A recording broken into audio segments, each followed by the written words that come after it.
O nascimento que mudou a história. Você sabia que quando você nasceu, você mudou a história dos seus pais? Mudou tudo, toda a dinâmica da sua casa mudou por sua culpa. Sim, você trouxe alegria para os seus pais, para todos os seus familiares, avós, primos, tias, etc e etc. Por quê? Porque quando nasce alguém, sempre há algumas mudanças. E nesta aula eu vou falar da maior mudança que houve através de um nascimento. Lição 6 da classe de adolescentes. Os hinos sugeridos 39, 400 e 434. Vamos descobrir. Estudar sobre o nascimento de Jesus é muito necessário, principalmente porque ainda hoje alguns defendem que Jesus nunca existiu. Mas isso é mentira do diabo.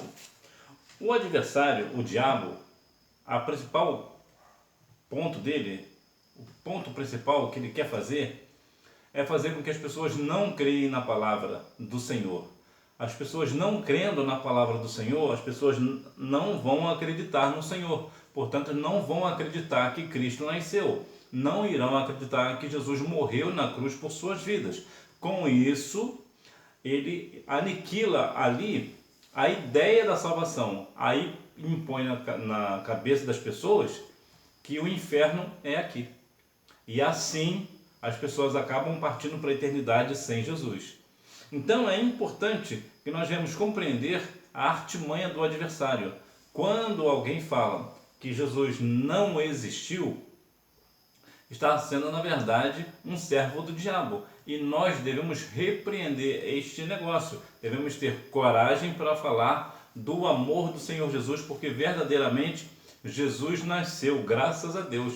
Porque se assim não fosse, como seria o mundo hoje? Jesus veio ao mundo, morreu na cruz do Calvário por nós, e ainda assim as pessoas não creem, e o mundo está do jeito que está, sendo que Jesus nasceu e morreu por nós.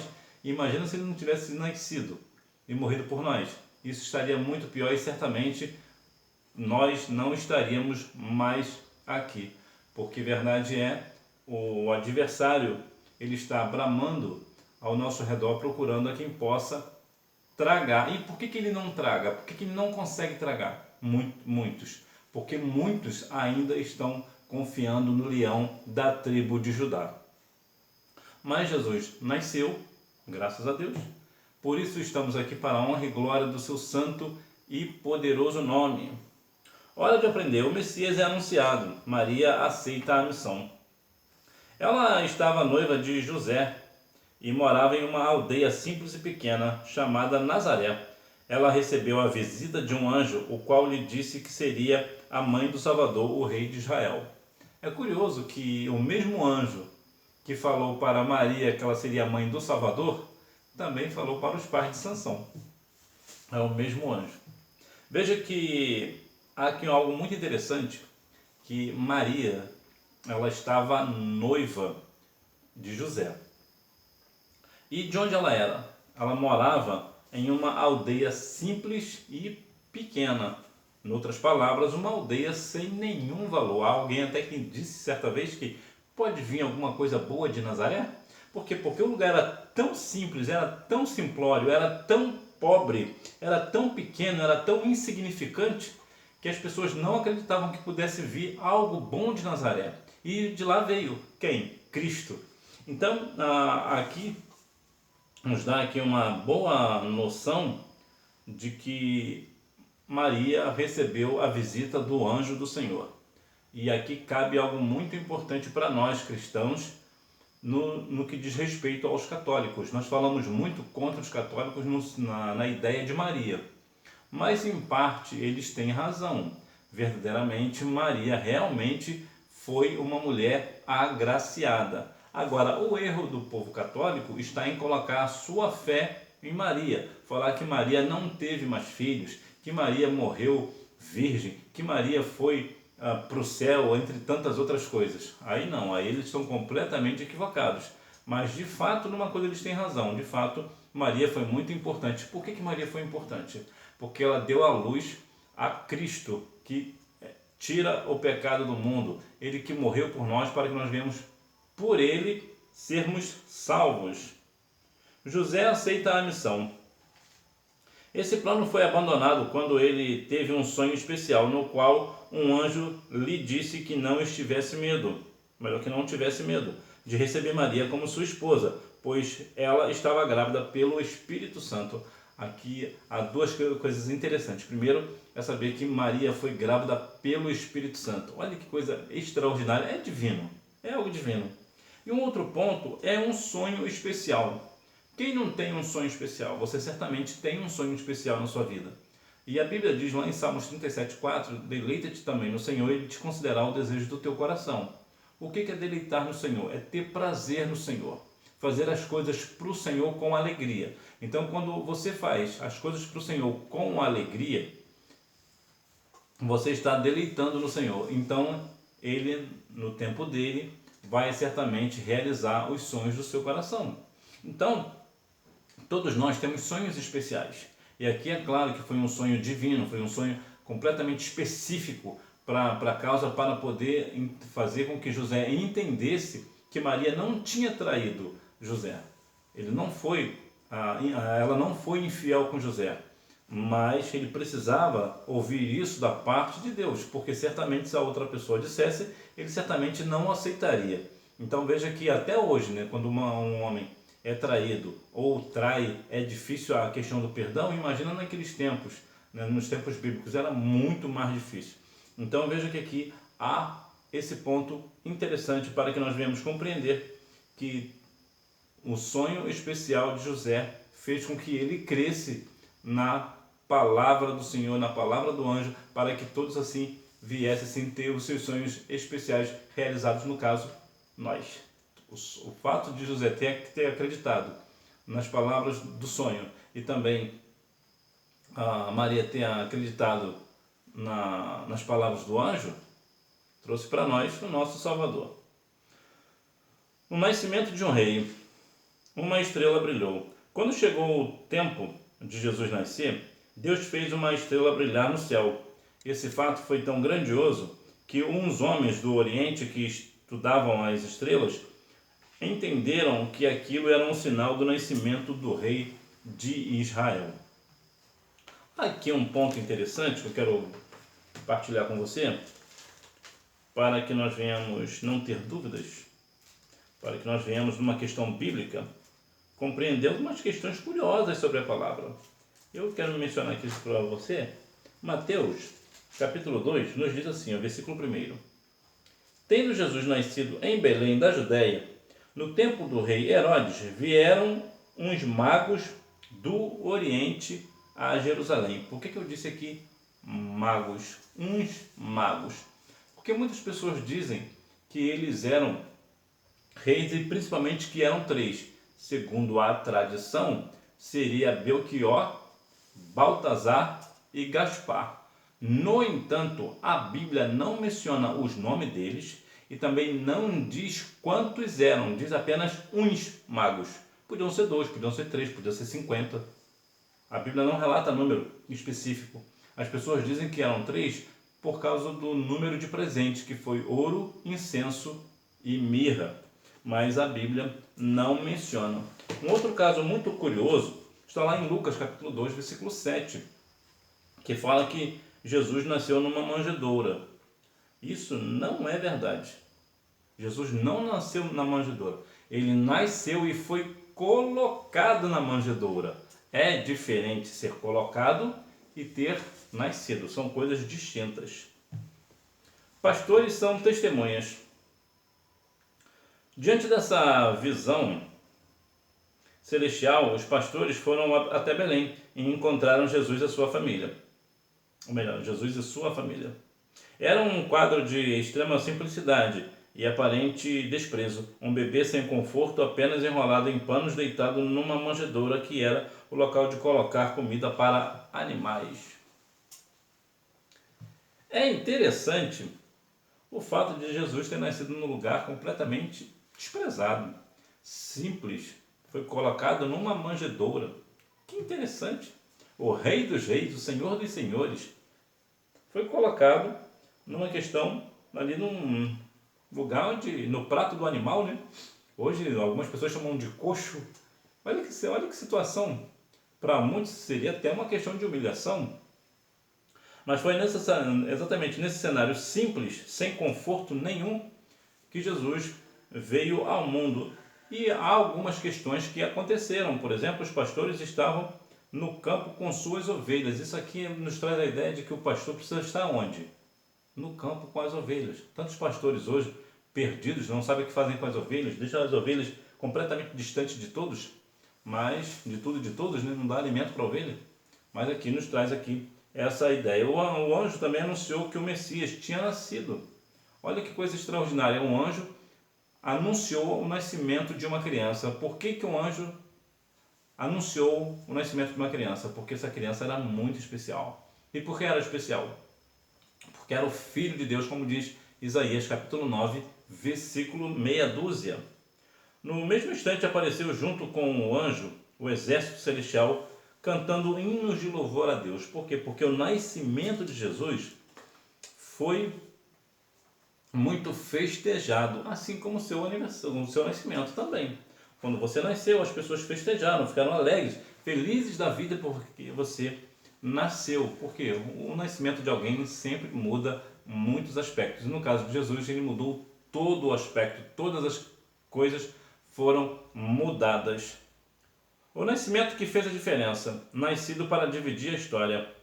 Jesus marcou a história da humanidade, dividindo a linha do tempo. Ele foi e é responsável por haver esperança em cada cristão. As suas ações, exemplos e ensinamentos causam impactos até hoje em todos os povos e nada mudará isso. Existe um caso muito curioso sobre falar de Jesus mudou a história do tempo. Há uma questão muito curiosa que nós usamos o calendário gregoriano. Por conta disso, muitas pessoas dizem que o calendário gregoriano ele está errado. Algumas pessoas falam 6, 7 anos a menos ou a mais, cada um fala uma coisa. Se isso estiver certo, então nós podemos dizer que, olha que estranho, que Jesus nasceu antes de Cristo. Olha que louco. Por quê? Porque Jesus, quando nasceu, fez um marco na divisão do tempo, antes de Cristo e depois de Cristo. Então, como o calendário estaria errado, então Jesus teria nascido 6 anos antes de Cristo. Olha que coisa, olha que caso curioso. Mas aqui na questão de tempo, aqui nós falamos literalmente de tempo, isso para nós não tem muita importância. A questão foi o que ele fez com o tempo, foi como ele dividiu o tempo. Não foi somente antes de Jesus nascer, antes ou depois de Cristo. O mais importante foi o que ele trouxe. Não foi só o nascimento de alguém que mudou a questão do tempo, foi só a mudança do tempo. Não foi só isso.